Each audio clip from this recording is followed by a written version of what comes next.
Beast, Escape, and the several iterations of Horde.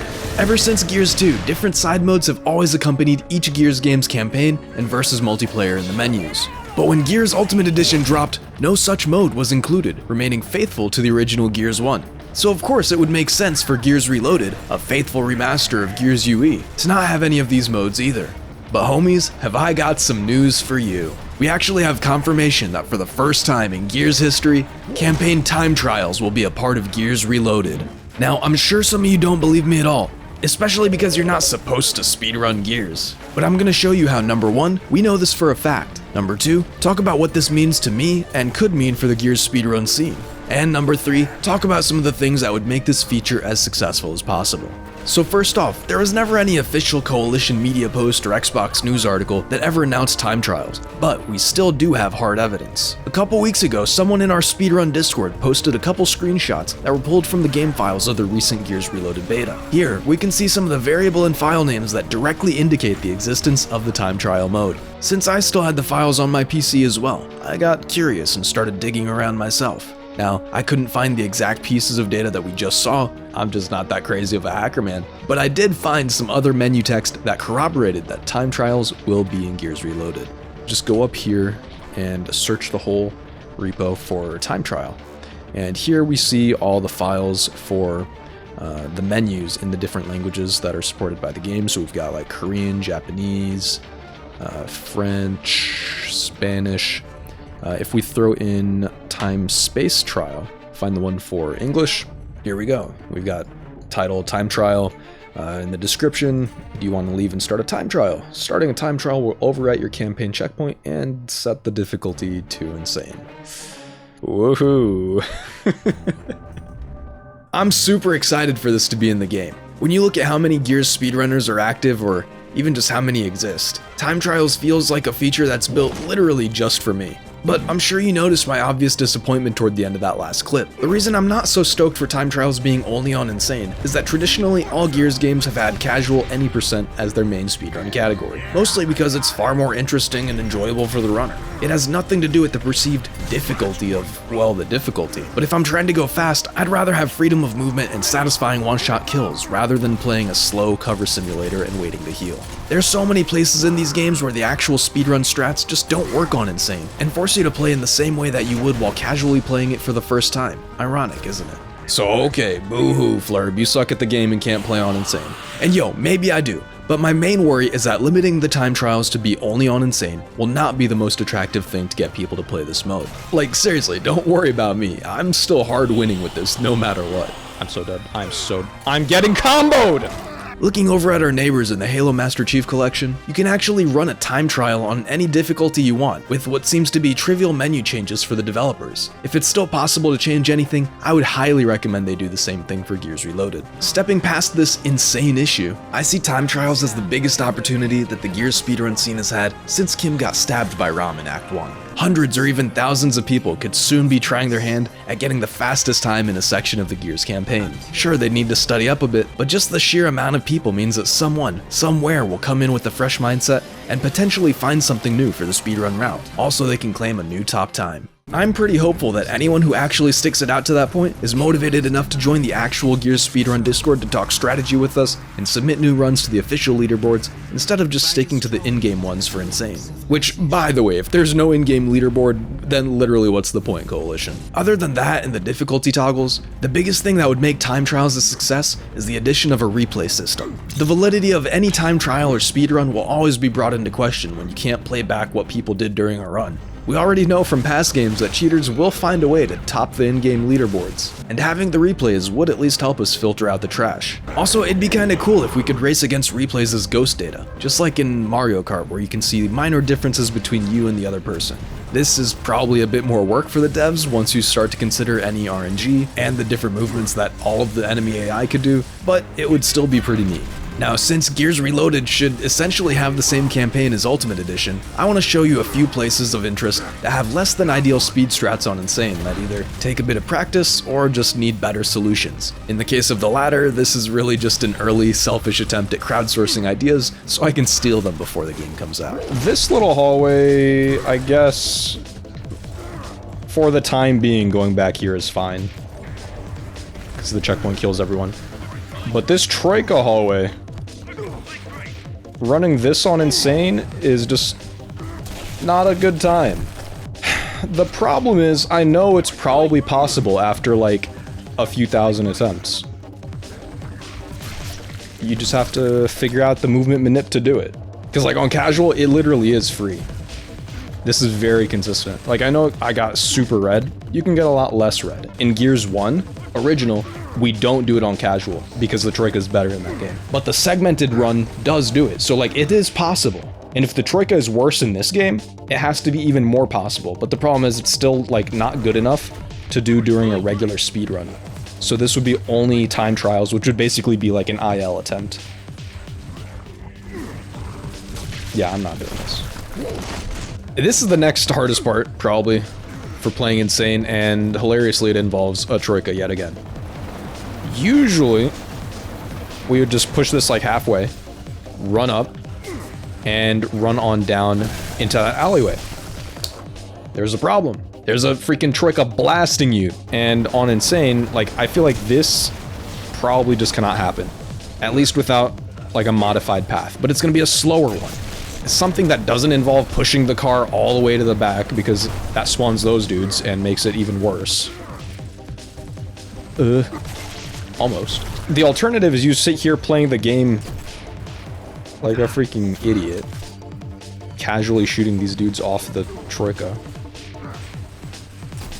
See how long that takes just to get the freaking shot on his leg? Oh yeah, we saw 2 seconds ago you can't hit their head hitboxes, so good luck with that. So like now, after you shoot that guy, you can probably come down here. Well, you waste so much time trying to clear the way. Also, if this thing doesn't work in Reloaded, I'm losing my mind.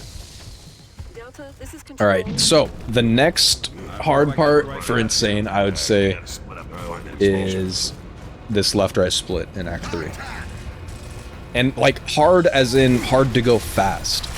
Because like the way it's laid out, you are kind of exposed from the other side all the time, and Dom is not going to push with you and draw aggro. Like, it's not happening. You know what I mean?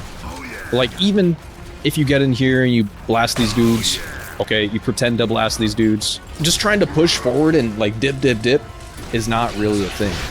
Yes, Act 3 skip would pass this part, but there's no guarantee that's going to be in Reloaded. There's no guarantee it's not going to be in Reloaded, because as far as I know, it looks like the same thing as UE copy-paste with 4K textures. But, you know, it might be worth thinking about how to route this part a little bit more intelligent.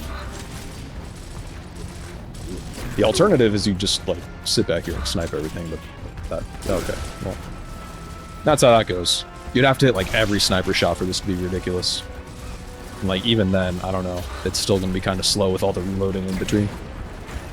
And when you get all the way over here, dude, these 2 grenadiers on the right side, which is the faster side, like, they're just lethal. So you gotta be very careful with them.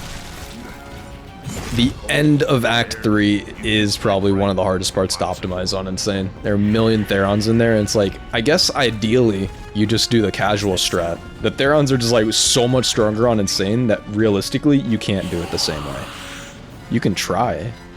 I'm gonna try right now, but like, it needs modification. I just want to see someone come in here with a sniper on PC and just murder everything and be like ridiculous at the game. You see how they take so many shots to freaking kill? You can't one-shot kill anything.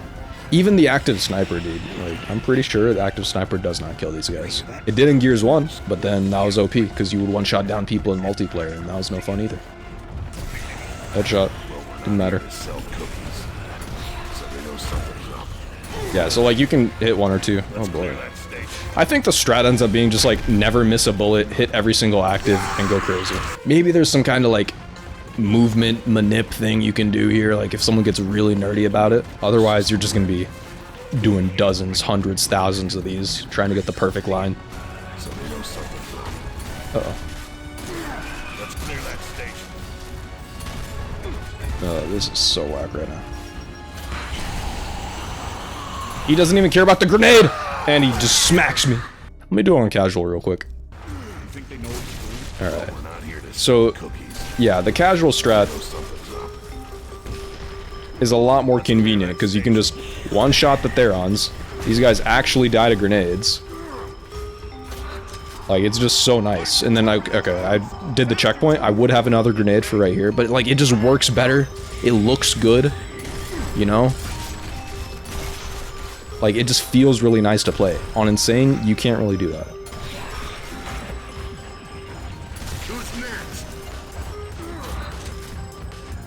And we're done. The Insane version of that needs so much work, and I really don't want to slam my head against it either. It's so complicated. And speaking of complicated, this part is just ass. It's like the same thing where I want to see someone just go absolutely ham and do like some crazy sniper shots from across the map, because usually we would just run up here and shotgun a few things on the way up. I missed. I'm bad, I'm bad, I'm bad. Come in here, clear a sniper. But then we gotta go all the way to the other side of the map. And like, this is fine for casual, right? But it's like, I feel like on Insane, you're not really going to be running cross-map that much, or you shouldn't be, because the engagements aren't that fast. Like, you're going to waste a lot of time getting over there, and then still having an on-cover battle with something. That's gonna work just fine on Insane, though. And also, I guess it depends how the time trials are in Reloaded.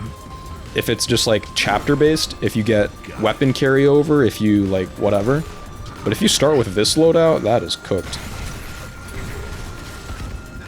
Why is he all the way? He's not even in cover! Just pretend I have a sniper right now, but it still takes like 2 shots for all the dudes with helmets. I guess the Grenadiers don't have helmets, a couple of the drones don't.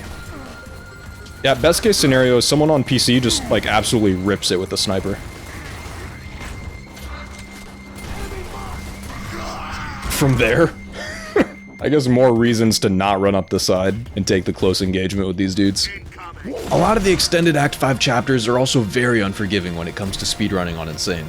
There's a huge difficulty spike here compared to the rest of the game, and it's actually somewhat difficult to play safely, let alone quickly. Over the course of the next few sections, there are a lot of strong enemies that can literally one-shot you, and like 4 Troika turrets that we already know make things slower, so survival over speed is usually the priority here.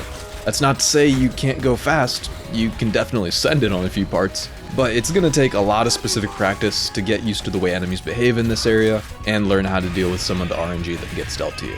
Also, because of the instant load times that Gears Reloaded is advertised, I'd assume that the couple of speedrun skips that we have here will no longer be possible. This means that one of the deadliest fights in the game is no longer going to be skippable. So on this entrance to the power plant where Therons and Grenadiers love pushing up on the abysmal cover we're given, we'll need to either figure out a consistent way of clearing them quickly, or get used to resetting the run.